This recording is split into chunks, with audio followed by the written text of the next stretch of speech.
God's own war.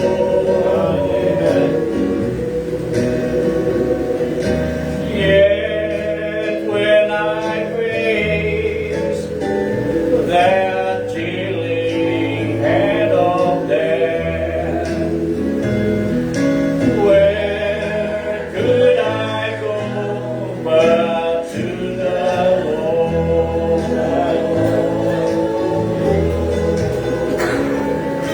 Where could I go? Oh, where could I go? Seeking a refuge for my soul,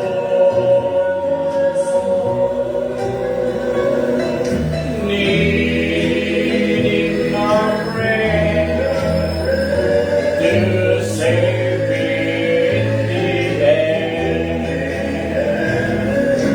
Where could I go but to the Lord?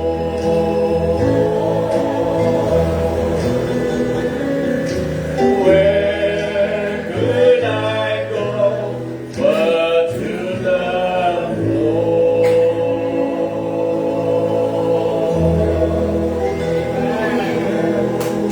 Amen. Amen.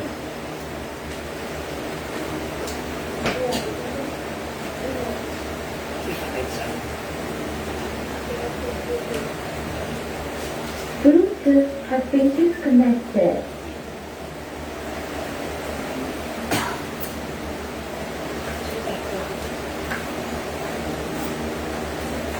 Birthday girl.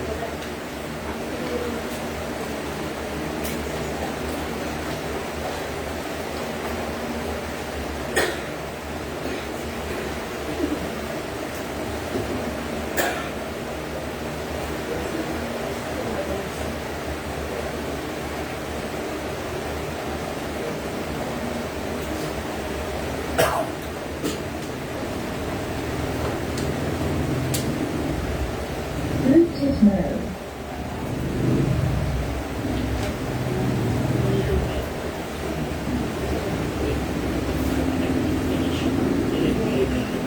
Bluetooth connected.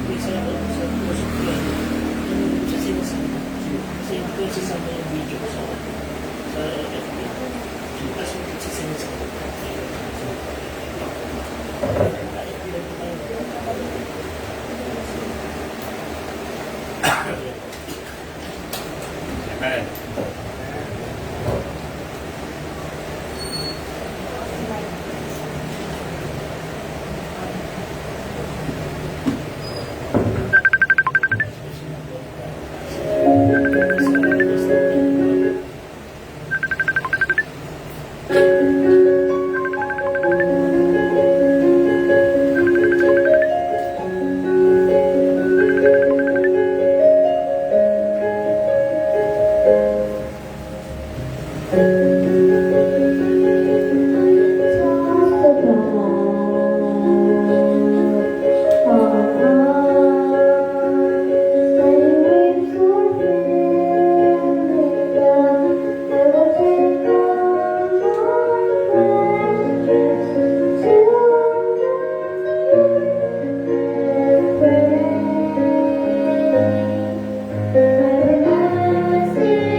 You are like a peace for my listening ear.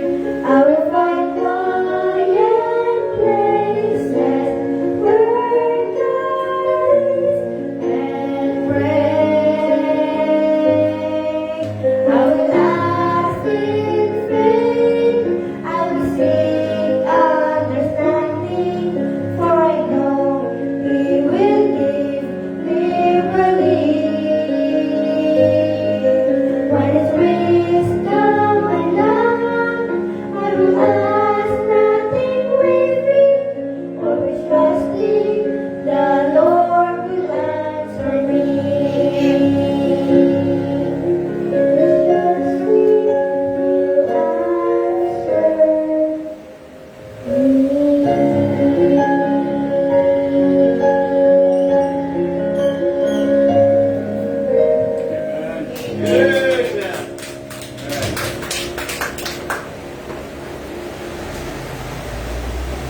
Salamat po. Tayo natin tumayo, mga kapatid. Matthew chapter 17, Bluetooth has been disconnected. verse 20. Matthew 17, verse 20. Basahin natin malakas ang Matthew 17. Amen? Verse 20, begin.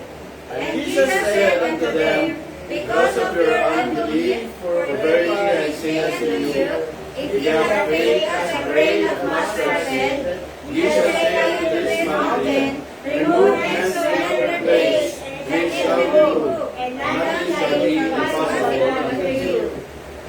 Tayo na tayo magsipo, pagpala ng kanyang salita, ang Ama sa langit ay maluwalhati. At tayo bigyan ng biyaya sa pangalan ni Kristo ng ating Diyos na nagkatawang tao. We've been hearing about thinking big. Basilica, malaking lugar, malaking endeavor, malaking development na mangyayari sa Pilipinas. We are thinking about big of going to the moon, traveling to Mars, and we're thinking of having sasakyan na talagang high-tech na hindi na umandar sa lupa, lumilipad na. Pati delivery ngayon, hindi uso na yung rider sa ibang bansa. Ano na, naka-drone delivery. So, people are thinking big. Walang problema po ron. And thinking of so many things na para sa kanila, pag nangyari yun, gaginawa buhay nila. Walang question. Magkala nyo, hindi po masama rin na balikan din natin ang prinsipyo ng Bible. Again, the Bible is not against us prospering. Amen? Amen. Hindi po kontra ang Diyos na pagpalain kayo, yumaman, sumagana ang buhay nyo. In fact, God will not withhold any good thing sa atin, lalo sa kanyang mga anak. Pero gusto ng Diyos na ang kanyang mga anak ay biyaya niya, pagpalain niya, at umaseso ang buhay sa kanyang paraan. God will always wants His children na maganda buhay. Hindi nga lang po laging nagkakaganon sapagkat mayroon tayong problema sa pagsunod. One big word sa Bible para sa ating mga Kristiyano tungo sa ating Diyos is obedience. Which is talagang para sa karamihang Kristiyano napakahirap gawin. But when we submit to His will, obey His word, hindi po magiging mahirap na maging magaan ang ating buhay. And again, we will not be satisfied kung ating buhay ay paldo-paldo pera. Ano niyo yan? And we know that money ay hindi sukatan ng kaginawaan ng buhay. Maraming tao, paldo-paldo pera, kahit mamatay at mabuhay, katakot-takot ang pera nila. Ang ngayon, meron tao na trilyonaryo. Pero, hindi masaya. May mga tao na dahil sa rami nilang pera, maganda-maganda ang buhay nila, materially, and yet, naigit sila sa mga kakaya nating mahirap na madalas puro kahig, walang matuka. But again, don't get me wrong. God wants you to prosper. God wants us to experience a life that is abundant. John chapter 10, verse 10. Sabi ng Bible, the devil is come to seek and to destroy. The devil is come to kill. The devil wants to kill us. Kung may pagkakataon talaga ng Diablo, papatayin niya tayo lahat. I mean, siguradong, pag naka-check ang Diablo sa inyo, he will kill you. Literal, papatayin tayo ng demonyo. Kundi lang talaga tayo iniingatan ng Diyos. Kundi tayo talaga pinakupero ng kanyang dugo. Kundi tayo binabata ng kanyang anghel. Patayin tayo matagal. The devil wants to kill every one of us dito sa CBF. Lahat ng Kristiyano. Pero bakit hindi tayo namamatay? Salamat sa Diyos. Amen? Salamat sa Diyos, tayo ay buhay. Amen? Ikay buhay pa ngayong umaga, pagkagising mo, malaking bagay na dapat may pagpasalamat sa Diyos. At the same verse, John 10 verse 10, basahin nyo. And He wants you to have life, and that life more abundantly. So mga kapatid, ang Diyos pwede maramon. If I could have my way, I will bless the best I can ang mahal ko sa buhay. Kasi it's true sa ating mga kapatiran. Wala yung walang kagalitan, walang yung selfishness. God was so selfless that He gave His life para sa atin. After all those introduction, I believe God wants you to think small. I mean, God is challenging us to think small. Ito ibig sabihin. Halimbawa muna, isang lola, na may apong may kaya. At nakatira siya sa condominium, na ginasusan na kanyang apo, tinawagan niya apo niya, sabi niya, Apo, baka naman pwedeng dalawin mo ko dito. At yan, pumunta po ako, lola. At pag pumunta ka, di ba, alam mo, nandito sa condominium, ano nga po ba yung nandun ng lugar? Hindi ko matandaan eh. Sige, ganito ha.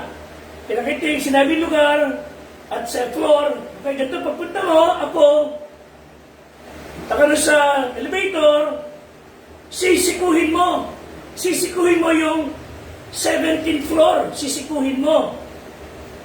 Tapos, pag naman sa 17th floor, hanapin mo yung room ko 204 at para makakama ko ka na, sisikuhin mo yung doorbell. Okay? Sabi ng apo, tayo mo na, lola, bakit ko sisikuhin? Hindi ka pwede ko lang pindutin. Sabi ng lola, bakit mo pipindutin? May dala ka regalo sa akin. Paano mo mapipindot ng dalira mo? May dala ka regalo, di ba? May dala kang pasalubong. So para mapindot mo, sisikuhin mo. Mautak si lola. Mga maliit na bagay na para sa kanya, importante. Hindi mahalaga yung marami, hindi mahalaga yung mamahalin. Parang isang magkakapatid na talagang payabangan sila, mayayaman. Sabi nung kuya, birthday ni nanay ha, ano ba binigay ko? Nako, kung tuwa si nanay, binigay ko siya ng magandang bahay. Tinawagan, mami, okay ka ba sa bahay na titiran mo?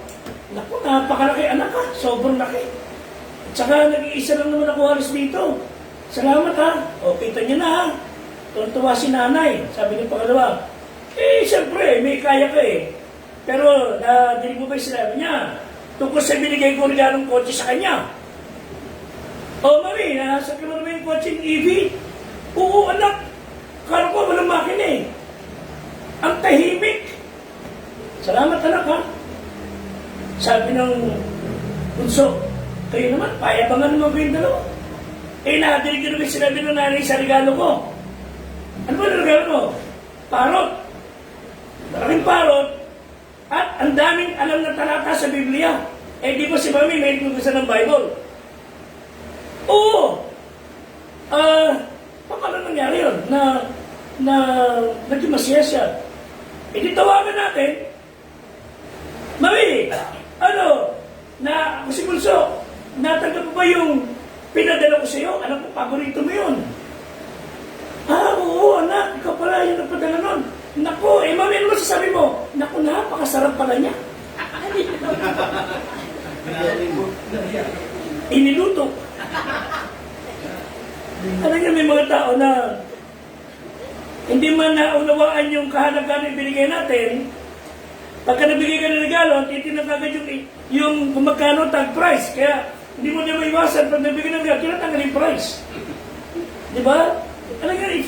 Sabi natin madalas, it's not the cost, it's the thought that counts. But then going back to our topic, learn to think small. Ang Diyos sabi niya dito sa verse 17, if you have faith like a mustard seed, pag kayo may panampalataya ka sa liit ng mustasa, buto ng mustasa, at ang buto ng mustasa, mga kapatid, ay sobrang liit na parang kasiliit lang siya ng dinurog na paminta. If you have that faith na ganun kaliit, ano sabi ng Bible? You will be able to move mountains. Amen? I mean, mountains. Malaking lugar. So huge. Ano sinasabi ni Kristo? Na pagka meron ka panampalataya, maliit na maliit, walang kasing liit, you will be able to overcome difficulty. Bakit maraming Kristiyano depressed, they gave in sa mga siluranin, and they would be defeated sa mga bagay na hindi naman dapat na ikasira ng kalooban. You know why? Because we do not have the faith of a mustard seed. Talagang mas maliit pa siguro ang panampalataya natin. Wala tayong ganung kalaking tiwala sa Kanya. I mean, wala tayong ganung kaliit na katiting na tiwala sa Diyos natin. That's why we are overcame by difficulty. We do not have even a little iota of faith. Learn to think small.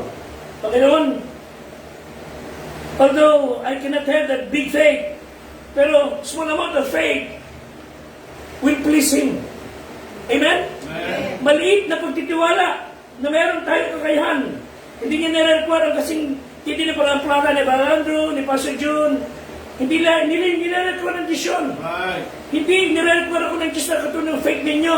That I could have faith smaller than the mustard seed.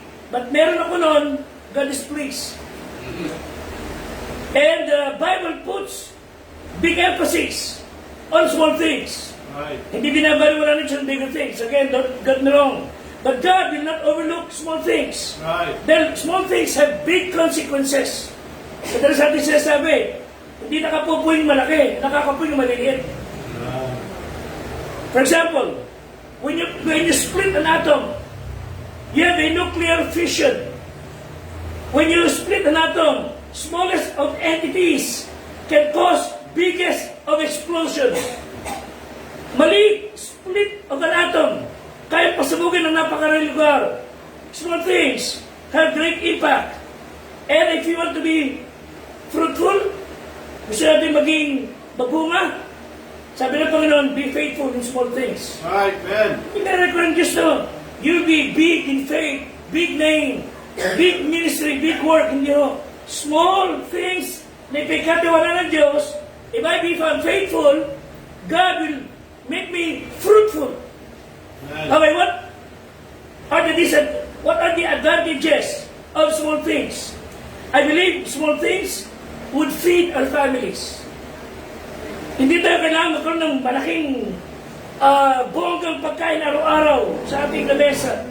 You don't need to have fiesta, bakarbo, saganang pagkain to be able to feed your family. Small amount of food, kanin, ulam, enough. Small amount of food ay pwede rin magpakain ng ating pamilya. Lalo kung ito'y galing sa magandang pagsisikap sa buhay. Hindi kailangan ng malaki, hindi kailangan ng matatangkad, hindi kailangan ng mga big build para to be able to feed your family. Alexander Pope, isang English poet. Ano yung height niya? 4'6". Mataas pa ako. Si Olga Korbut, Soviet gymnast, 4'11". Dolly Parton, singer, kajut lagi nitong si Kenny Rogers, 5'. Queen Victoria, ayon sa nabasa ko, 5 foot. 5'. Francis of Assisi, 5'1". Yuri Gagarin, isang Soviet astronaut, as I recall, ano height niya? 5'2". Nikita Khrushchev, Soviet leader, 5'3".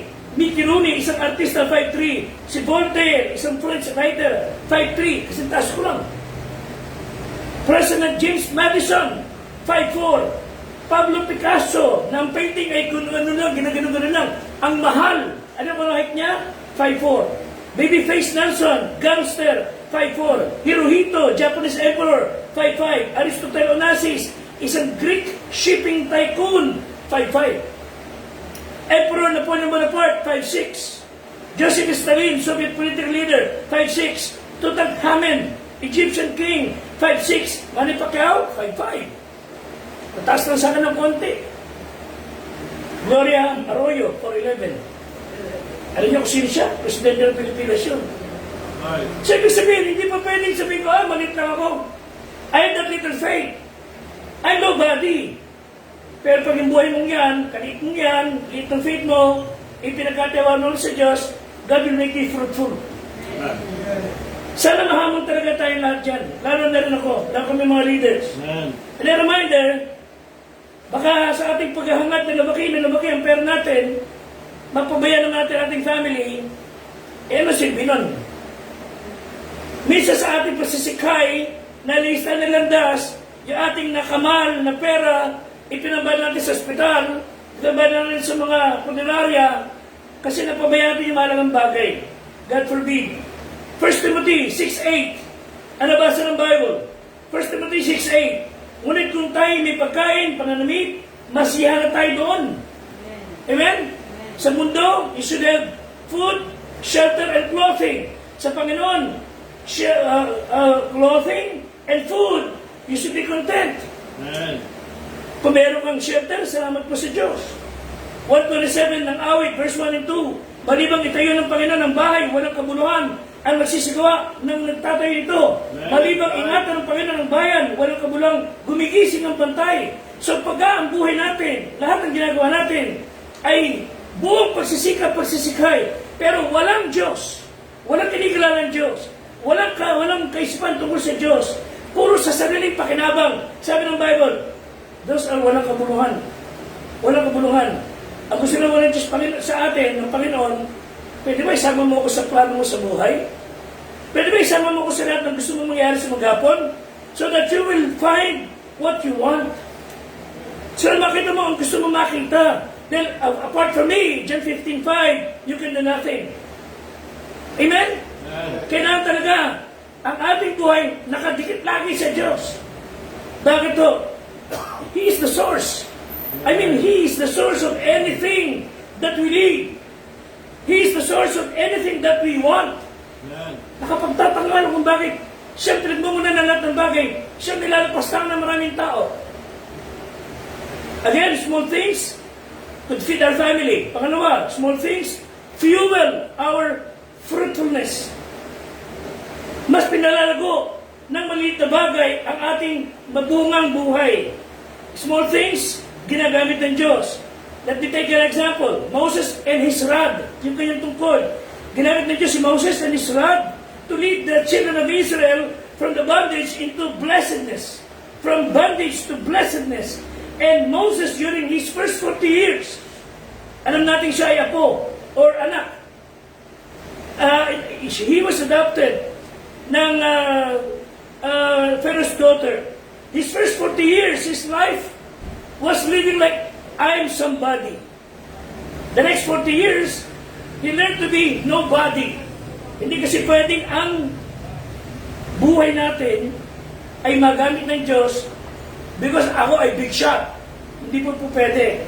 And so the Lord taught him how to be nobody. And the last 40 years na ngayong buhay, he became God's body. Amen? Naging barkada siya ng Diyos. No wonder he was called the friend of God. So, hindi lamang si Moses, David, and his sling, yung kanyang baratenga. God used a boy na mayroong baratenga to go against Goliath. Eh, sino ba si Goliath? 10-footer, higante. Sobrang lapastangan sa Diyos. Binabastos niya ang Panginoon.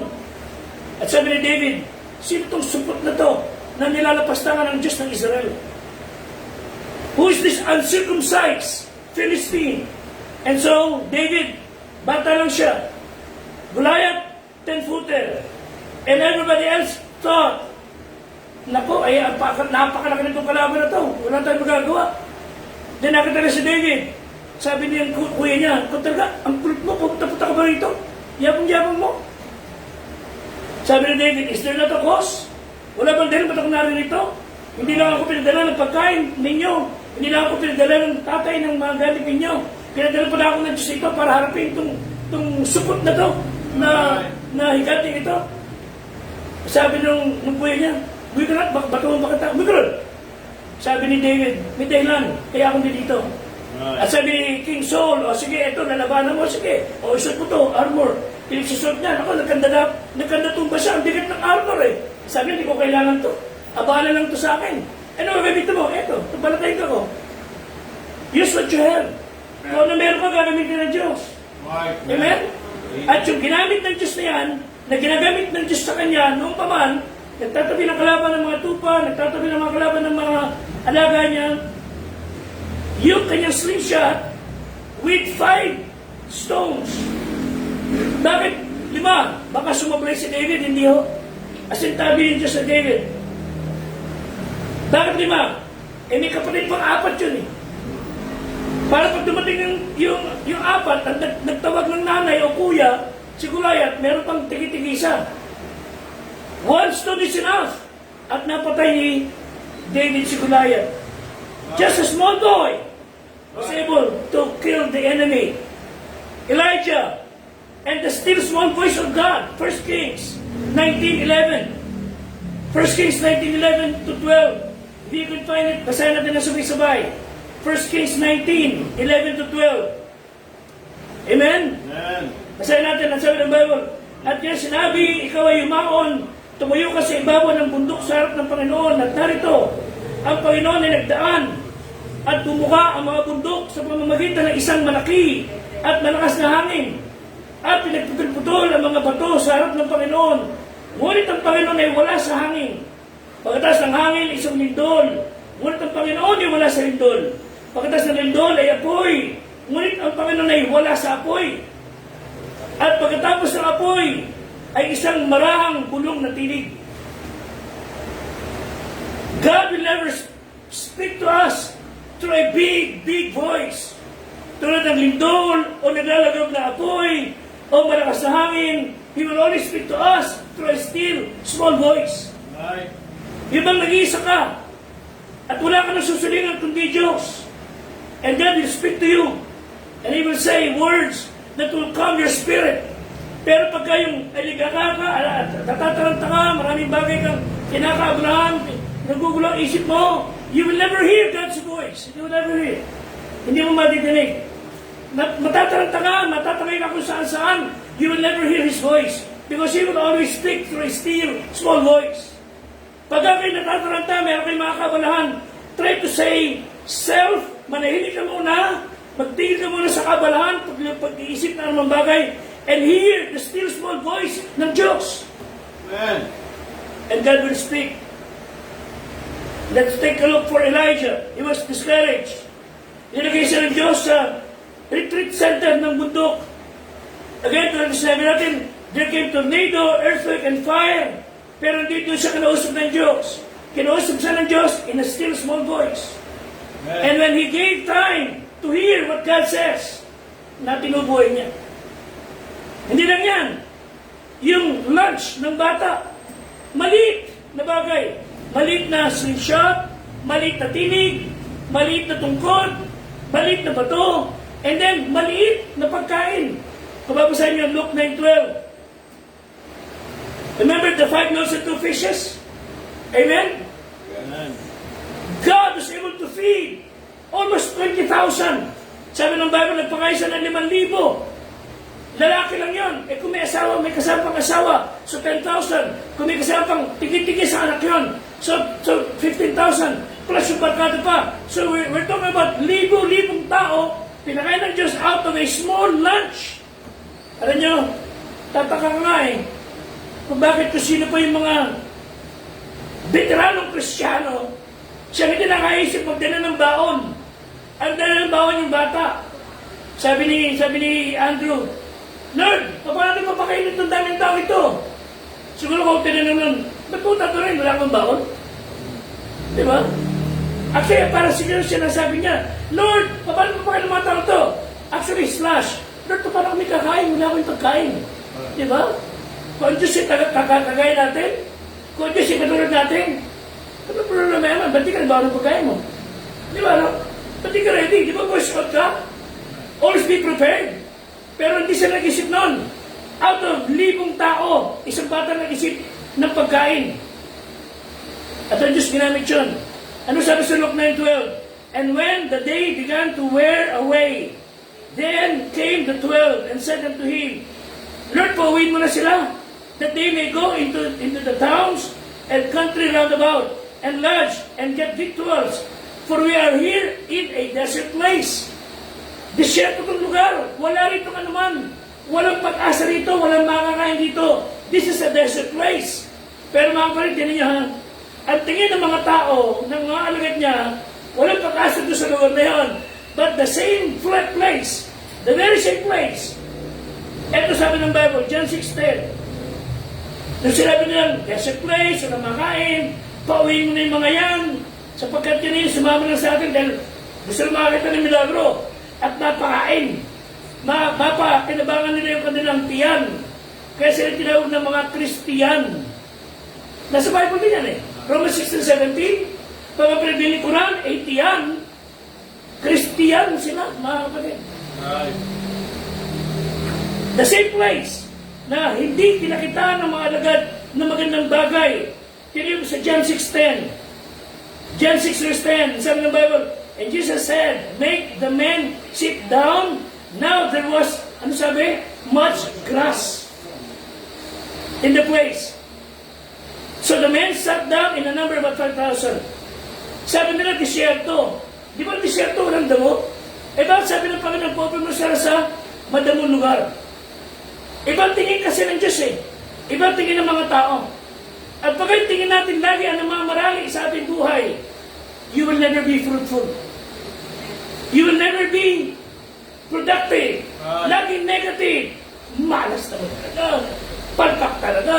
Kasi dito, kasi siya. You will blame anybody. Ba't di ko sabihin, kasi kasalanan ko, doon nagdala ng baon. Pero niyo, ang sabi ng Bible, nakakita sila ng bata, mayroong lunch. Ano dala ng bata? 5 loaves and 2 fishes. Ginawa. Binigay ng bata.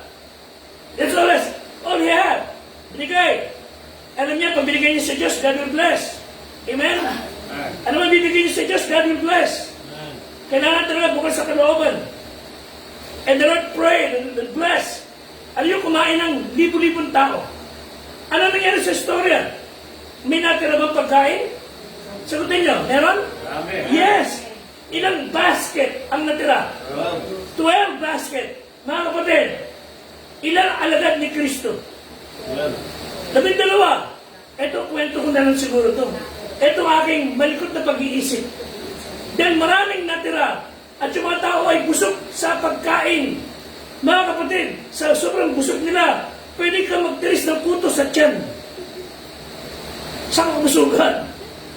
Sobrang exaggeration na lang talaga yan. Pero busog siya na lahat. Amen? E saan pa punta yung 12 basket? Siguro sabi ng Panginoon, ito akin na lang ito ha. Okay, dalawa. Kayo lang pigment dalawa. Totoo, wala kayong dalawang baon. Diba? Buhat yung tiki-tiki sa kayo. Iyatik nyo sa bahay ng bata. Di ba? Amen. Ang ganda na lang. God will bless your effort. God will bless your sacrifice. Right. And yung sobra nun, bibigay sa iyo. Salamat sa Diyos. Isa pa, malit na bagay. Think small. Luke 21, verses 1 to 4. Luke 21, verses 1 to 4. At siya'y tumunghay, nakita ang mga taong mayayaman na nangaghuhulog ng kanilang alay sa kabangyaman. Nasa church, nag-o-offering. Nakita ni Kristo yung mayayaman, naghuhulog ng yaman. Talagang pinakikita. Okay? Nakita niya ang isang dukhang babae, bao, na do'y naghulog ng 2 lepta. At sinabi niya, katutunan sinasabi ko sa inyo, ang dukhang babaeng baong ito ay naghulog ng higit kaysa kanilang lahat. Sapagat ang lahat ng mga ay naghulog ng alay ng sa kanila'y labis. Datapat siya sa kanyang kasalatan, iniulog ang buong kanyang ikabubuhay na nasa kanya. Ano yung sinasabi ng Panginoon? Habang nag-offer yung mga tao, nakatarin si Kristo, at na may yaman, bibigyan mga yung pera, paldo-paldo. There's nothing wrong. Nakita ni Kristo yung babae. Sabi sa agad, kaya yung babae na yun. Nabigay siya ng pera, barya. Kumpara sa binigay ng mayayaman, itong babae ito, pinakadabas na binigay, you know why? She gave her all. Amen. That's all she got. Etong na ito, nabigay sila ng 1,000, but they have millions in their banks. Ito nagbigay ng 50,000, they have billions in the bank. Para yung mga nagnakaw sa gobyerno natin, oh, nagsuko na ako ng gantong milyon, 250 million, eh, ninakaw mo 1 billion eh. Ano yun, di ba?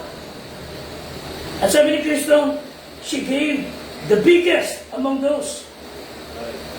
Mga pa hindi po sinusukot ng Diyos kung magkano binigay natin. Siguro sinusukot niya magkano natira. At sabi ng Panginoon, she gave her all. Wala natin sa Kanya. Maraming mayaman noong araw na yun, noong panahon na yun. Bahari Cristiano, of course, again, there's nothing wrong with being rich. Eh, gusto ko kayo maging milyonaryo. Amen? Gusto ko kayo imaman eh. Gusto ko kayo maging mayaman na talagang may enough na meron tayong kakayan makabili ng property natin. There's nothing wrong for being rich. Ang problema rito, we are not thinking small. And we are not thinking of what God wants us to give. Mayaman sila nagbigay.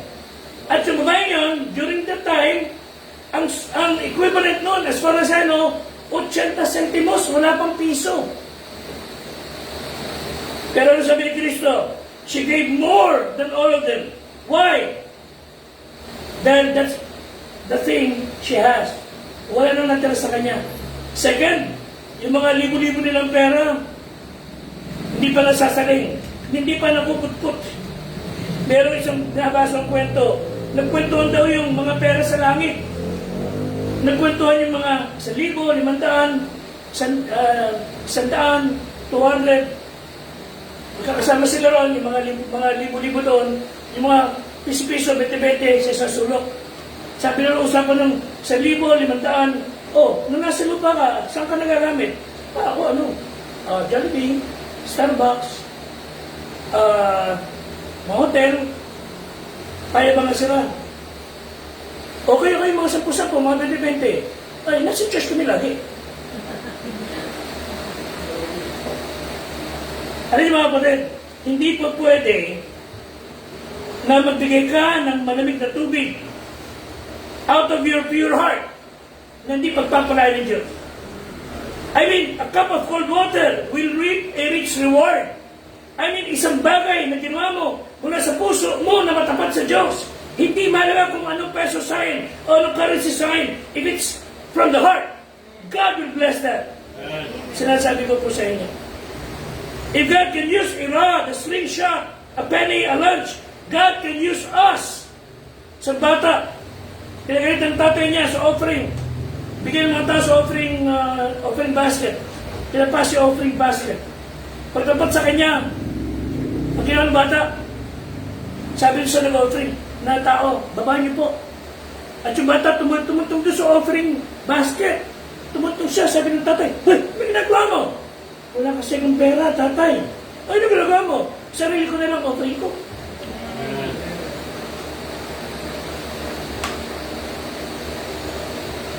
Sa atin, parang walang kwenta. Pero yung puso ng bata, hindi kayang tawaran. Nakikita ng Diyos yan. Sa ating edad, again, hindi hingin ng Diyos yung kayo magsakripisyo, pabayaan yung pamilya nyo. No. Hindi. At kinukuha ng Diyos kung ano laman ang puso ninyo para sa Kanya. And God is always interested in small things. Ano ang bagay na ginawa niyong maliit na bagay sa tingin ninyo? If it's done in Jesus' name. Ano sabi ng awit? Little is much when God is in it. Amen. So, small things feed your family. Small things fuel our fruitfulness. Small things for our faithfulness. Ulit na bagay. It forms our faithfulness. Nasisukat yung ating katapatan. Luke 16 verse 10. Hindi po sabi ng Bible. Luke 16:10. Ang mapagtapat sa kakaunti, mapagtapat din naman sa marami. Ang di matuwid sa kakaunti, di naman matuwid sa marami. Pag nasubukan tayo ng Diyos sa malit na bagay, hindi ako naging matapat. God will never entrust me with big things. Amen. Pag ako nasubukan ng Diyos sa malit na bagay, at naging tapat tayo doon sa bagay na yun, God will entrust you with bigger things. Right. Ewan po, subukan ninyo. If you can be faithful in small things, God will entrust you with bigger things. Bakit to? Bigger things, composed of small things. Napagkatiwala tayo ng Diyos maliit na bagay, maliit na biyaya, God will bless you with bigger things.